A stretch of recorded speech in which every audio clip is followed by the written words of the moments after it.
அதன் ஒரு பகுதியாக வந்தவாசி நகரத்தின் சார்பாக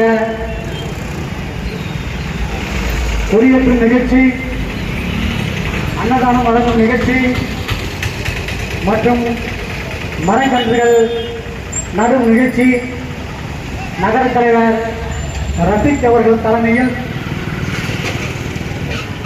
நகரத்தினுடைய நிர்வாகிகள் முன்னிலையில் சிறப்பு அழைப்பாளராக மாவட்ட செயலாளர் அன்பு சகோதரர் ஏஜாஸ் அகமது அவர்கள் மற்றும் நன்றியுரை வழங்க இருக்கும் நகரத்தினுடைய செயலாளர் அப்துல் ரஹ்மான் அவர்கள் மற்றும் நிர்வாகிகள், அணி நிர்வாகிகள், செயல் வீரர்கள் மற்றும் எஸ்டிடியு தொழிற்சங்கத்தினுடைய ஆட்டோ ஓட்டுநர்கள், பொறுப்பாளர்கள், உங்கள் அனைவர் மீதும் எல்லாம் வல்ல ஏக இறைவனுடைய சாந்தியும் சமாதானமும் என்றென்றும் என்று நிலவட்டுமாக.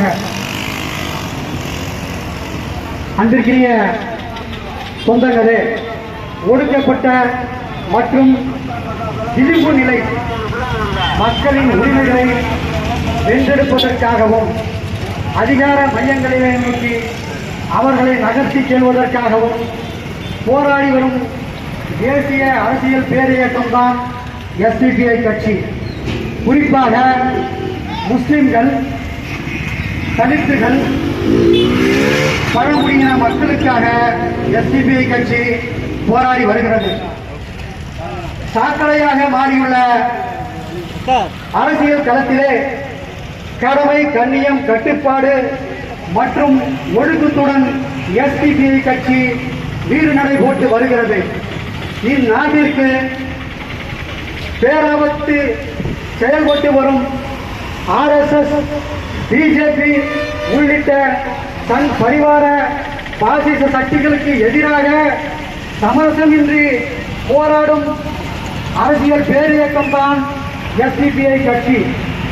தமிழகத்தில் மாநில உரிமைகளுக்காகவும் தமிழ்நாட்டு மக்களின் அனைத்து ஜீவாதார பிரச்சனைகளுக்காகவும் தொடர்ச்சியாக எஸ்டிபிஐ கட்சி போராடி வருகிறது. பெண்கள், குழந்தைகள், மீனவர்கள், விவசாயிகள், மாணவர்கள், வெளிநாடு வாழ் தமிழர்கள் என அனைத்து தரப்பு மக்களுக்காகவும் எஸ்டிபிஐ கட்சி குரல் கொடுத்து வருகிறது.